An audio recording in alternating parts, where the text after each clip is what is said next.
Hi, I'm Ross Benjamin reporting for the Offshore Gaming Association. It's OSGA.com, your number one source for information on the offshore sportsbook industry. Looking to make a deposit at an offshore sportsbook? Looking to find out who pays in a timely manner? OSGA has all that information for you folks. Don't make a move without checking there first. That's OSGA.com. I have three NFL underdog picks for Sunday, September 30th. Again, folks, I'm reminding you, I'm currently taping on Thursday, the 27th of September, so you may see some line changes between now and Sunday. Having said that, I wouldn't worry about it unless something drastic happens as far as a line change goes, and I don't contemplate that occurring. Let's get right to the three picks. The Jets at the Jaguars, 1 p.m. Eastern Time on Sunday in Jacksonville. And the Jets currently, as we speak, 5 Dimes has them listed as a sizable 9-point road underdog.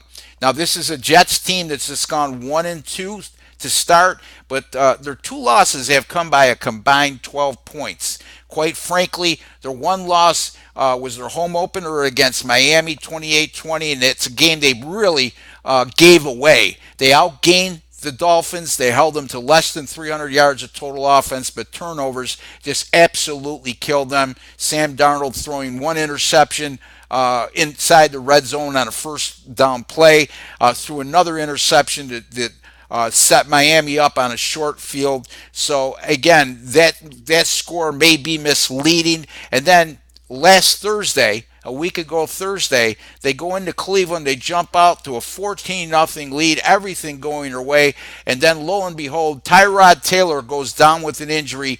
In walks first overall draft choice Baker Mayfield, and he worked his magic as the Browns stormed back with scoring the go-ahead touchdown with around 2 minutes to play in the game to come away with a 21-17 win. So the Jets have been right there, and their defense has been outstanding.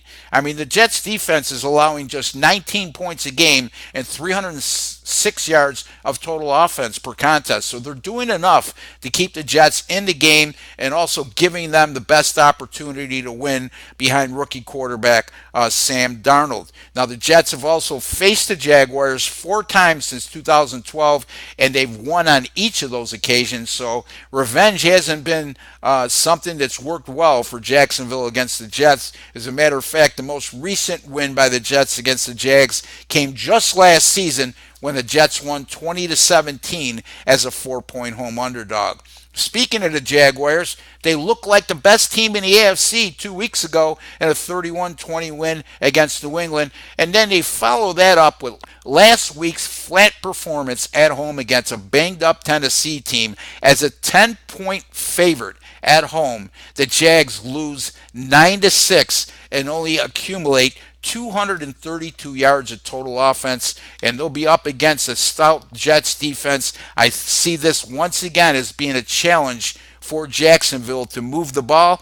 And, lo and behold, their win over New England 2 weeks ago doesn't look as good as it did 2 weeks ago, especially after we saw what New England did last week, too, in a loss. So, again, I think the value here is quite squarely with the New York Jets plus the 9 over the Jacksonville Jaguars. Our next game is an NFC West battle between the 1-2 Seattle Seahawks and the 0-3 Arizona Cardinals.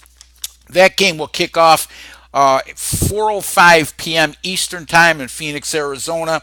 Arizona currently, as we speak, is a 3-point underdog. That's home underdog across the board.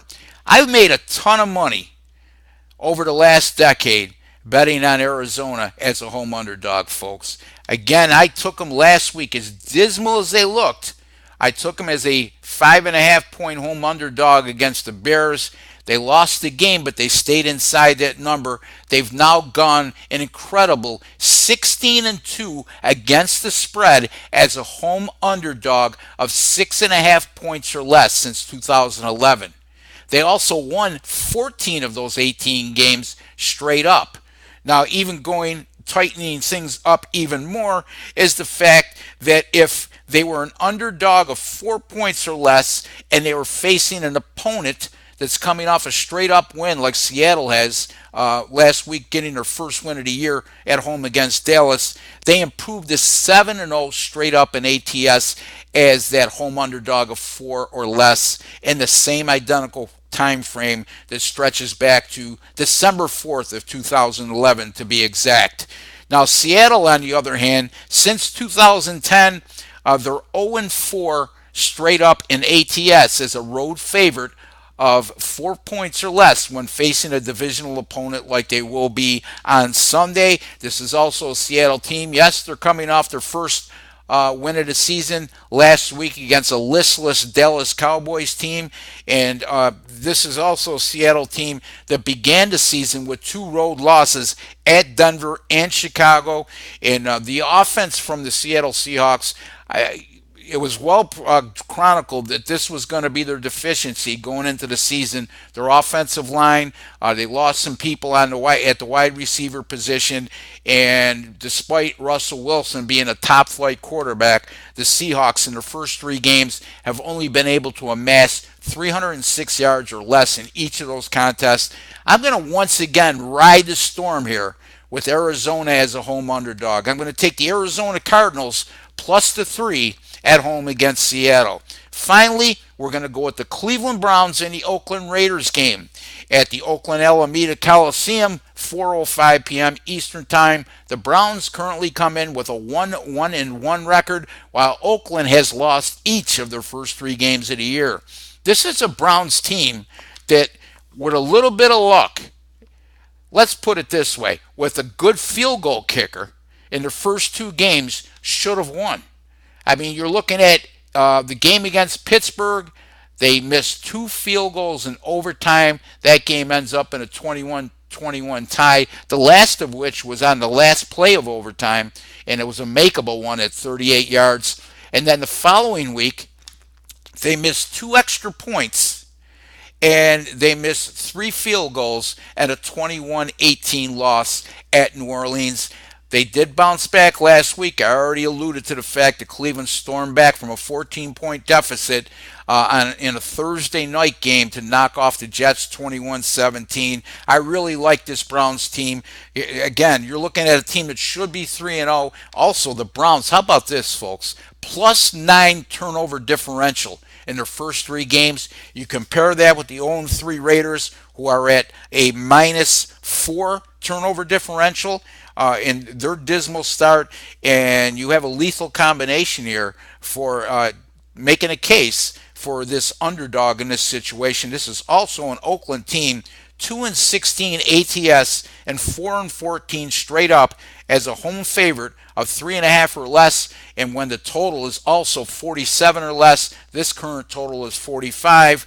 Again, that just alludes to the fact that they're playing a decent defensive team. And make no mistake, this Cleveland Browns defense can play. I know that's hard to say for a team that's gone 1-31 during the previous 2 seasons, but folks, this defense brings it, and I think they'll come into play and be a major factor in earning an ATS win here with the Browns.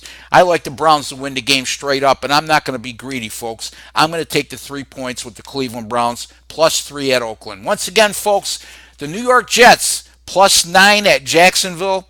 The Arizona Cardinals as a 3-point home underdog over Seattle, and the Cleveland Browns as a 3-point road underdog at Oakland.